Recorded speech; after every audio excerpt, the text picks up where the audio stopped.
Constantine's Tournament. Written by Clouds, My Head in the Clouds Not Coming Down. Read for you by Gemini Wishes.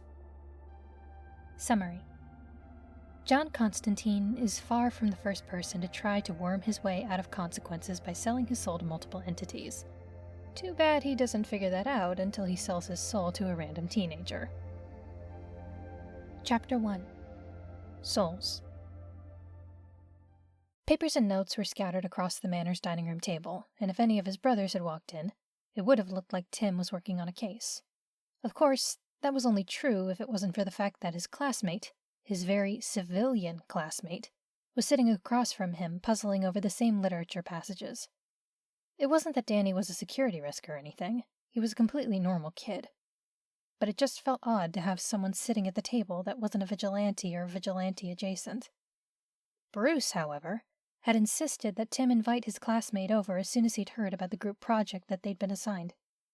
The teacher had paired them up at random for a history presentation, and B was always going on about normalcy and encouraging the kids to have as normal of a childhood as possible, while he was simultaneously training them to be completely abnormal vigilantes. But that was neither here nor there. They'd been working for 20 minutes now.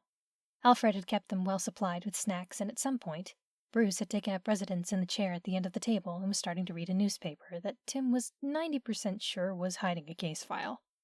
Why he couldn't just go to the Batcave, Tim had no idea.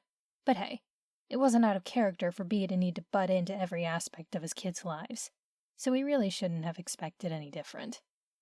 Not that he had any right to talk, considering that he joined the family by way of stalking them, but that was beside the point.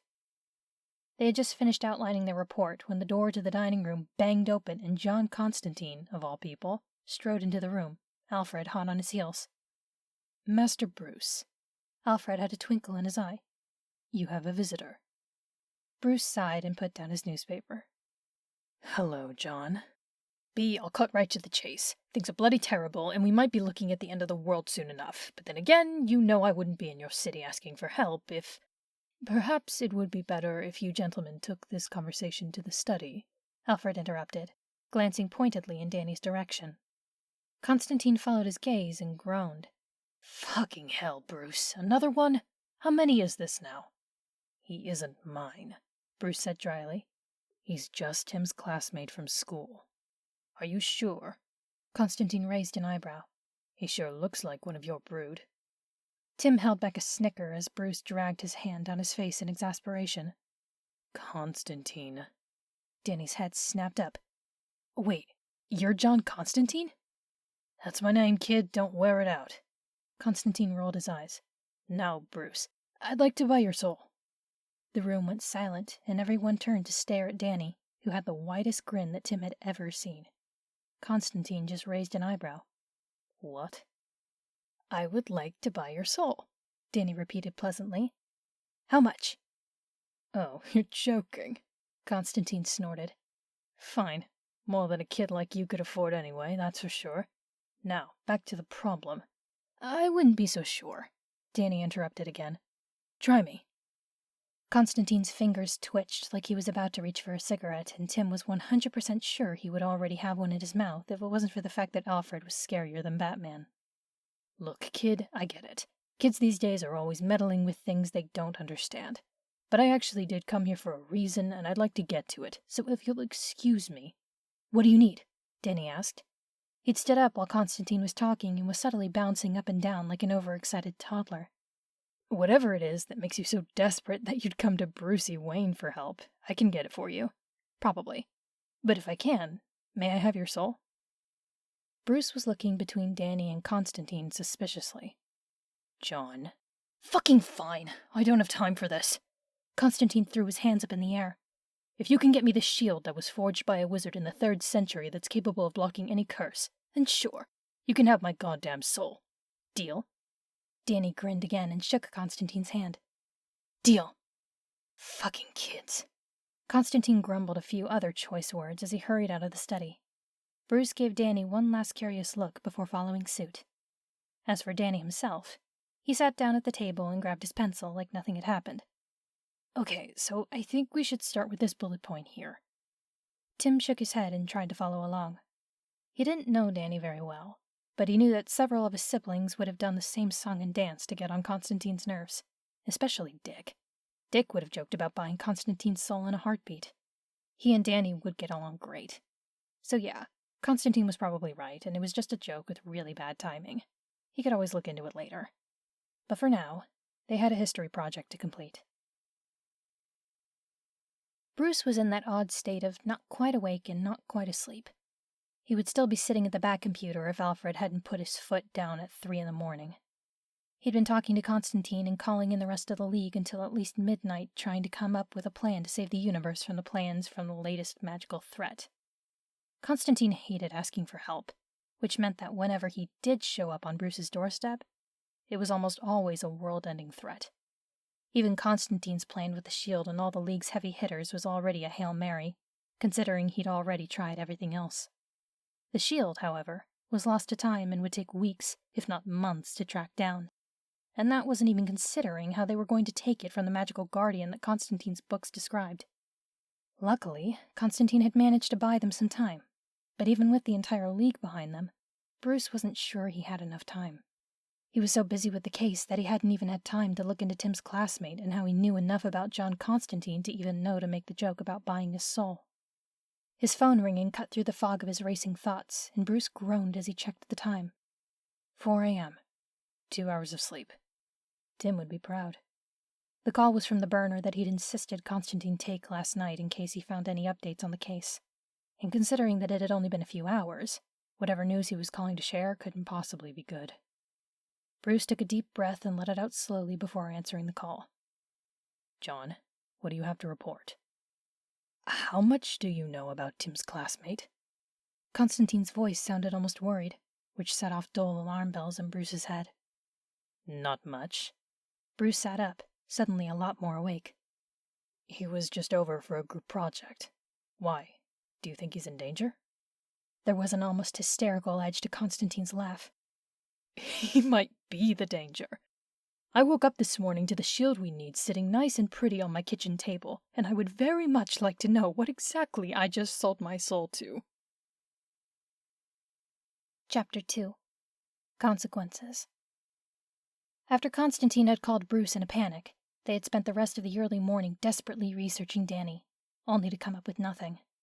Even on the back computer, the only thing they'd been able to find out was that the identity Danny was using to attend Gotham Academy was fake. A very, very good fake, but still, it didn't tell them a single thing about who, or what, he really was. Bruce looked at the clock. Tim, it looks like it's almost time for you to get to school. Tim looked at him in shock. Am I still going? Why wouldn't you? I don't know, Tim said dryly. I just kinda assumed that researching an unknown entity was going to be the top priority. Oh, it still is. Bruce sighed and pushed himself away from the computer. But we're not making any progress doing things this way, so we might as well try another approach. Tim looked at him in disbelief. Are you saying I should just go to school and ask him? You? I thought you were allergic to effective communication. Communication is an essential part of investigation. Bruce looked absolutely done. I ask people questions all the time. No, you interrogate people all the time. Tim rolled his eyes. There's a difference. Get dressed. Bruce ignored the fact that Tim totally had a point. I'll compile a list of questions we need answered. Tim didn't take long to get dressed. His school uniform was a lot less complicated than any of his vigilante costumes had been, and he'd had to learn how to get dressed into those in a matter of seconds. Before he knew it, Bruce was giving him a final reminder to bring some of his weapons in case his conversation went south, and Alfred was pulling up with the car. Tim got to the door to his classroom a good half hour before class was set to begin. He took a deep breath. When he'd confronted Bruce, it was after months of intense research and stalking.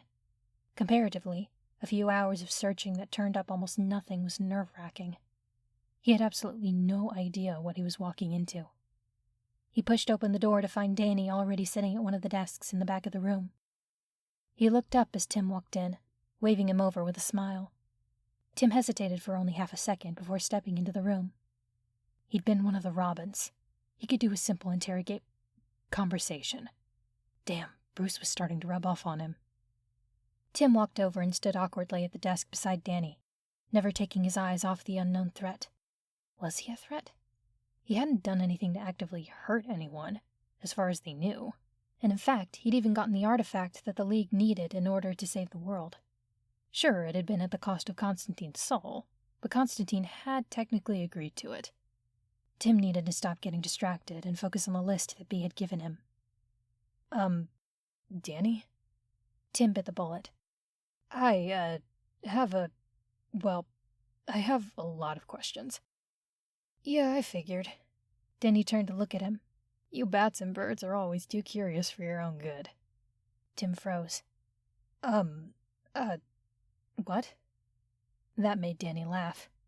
I just bought a guy's soul right in front of you and you're wondering how I know about the family business? Yes? Danny smiled mischievously. Have you ever heard the phrase, dead men tell no tales? When Tim nodded, he continued. Well, it's complete bull. Ghosts are some of the biggest gossips I've ever met. Is that what you are? Tim forced himself back into his detective mindset. A ghost? Partially. Danny shrugged. What other questions did you have? Why did you want Constantine's soul? Oh, I don't. Danny looked at him like he was crazy for even asking. At this point, I don't think anyone actually wants that guy's soul. It's just the entry fee. That caught Tim's attention. The entry fee? To what? To the tournament when he eventually dies. Danny looked at him. Does he not know about the tournament? Let's assume no, Tim said dryly. What is the tournament? Why does he think people are still willing to buy his soul? Danny's eyes widened. Oh no, that poor guy. Don't tell me that he's trying to pull something like soul tax evasion. Tim was starting to get frustrated. Are you allergic to making sense? Danny grimaced. Is he thinking that by selling his soul multiple times that he'll get away scot-free because the entities involved will be too busy fighting amongst themselves to actually claim it? Tim remembered Constantine saying exactly that on multiple occasions. Is that not how it works? Yeah, no, not at all. Danny smiled awkwardly. I don't know how to tell you this, but your Constantine guy is far from the first person to try and pull something like this. There's been protocols in place for, centuries, so... Oh. Tim paused. And that protocol is a tournament? Yep. Danny's smile turned genuine. Whenever someone sells their soul multiple times, everyone who has a claim on it gets together after the person dies and has a massive fight. I mean, we can't die, so fighting is pretty much how we hang out. Most of the time it's just 2 or 3, so they handle it melee style. But Constantine sold his soul 50 times, so it's going to be the biggest party of the century. Even the ghosts that don't have any claim on the guy's soul are planning on coming to watch. Dora's planning on hosting the tournament in her kingdom. Pandora's planning on providing some extra weapons for the fighters, and I'm pretty sure the lunch lady's already decided what she's gonna cook. Everyone who's anyone in the realms is going to be there. Tim nodded as he processed that. So you wanted to buy his soul to... So I could participate in the fight, duh. Danny rolled his eyes. It's not fun to just stand on the sidelines, and it's been a while since I've had a good fight. Like I said, nobody actually wants Constantine's soul, you just have to have a claim on it in order to participate in the tournament. Sure, it's also the trophy at the end, but nobody wants to compete in the Olympics to melt down the gold medal. They compete because it's the Olympics. It's a chance to test your strength against the strongest from everywhere. I admit, I'm looking forward to fighting demons and fae and everyone else. It'll be a nice change of pace. Tim was about to dive into that can of worms when Danny spoke again. By the way, you should tell your friend to start charging more for a soul. 1 measly artifact for a chance to participate in one of the biggest tournaments the realms has ever had? Yeah, he was lowballing. Someone is going to get a soul eventually, so we may as well milk it for all it's worth, you know? Tim opened his mouth to respond, but the bell rang right at that moment, and the teacher called their attention to the front of the room. He wasn't looking forward to giving this report to Bruce. But hey, Constantine had gotten himself into this whole mess, and now Tim supposed he had to deal with the consequences. At least the tournament sounded like it was going to be fun. The end.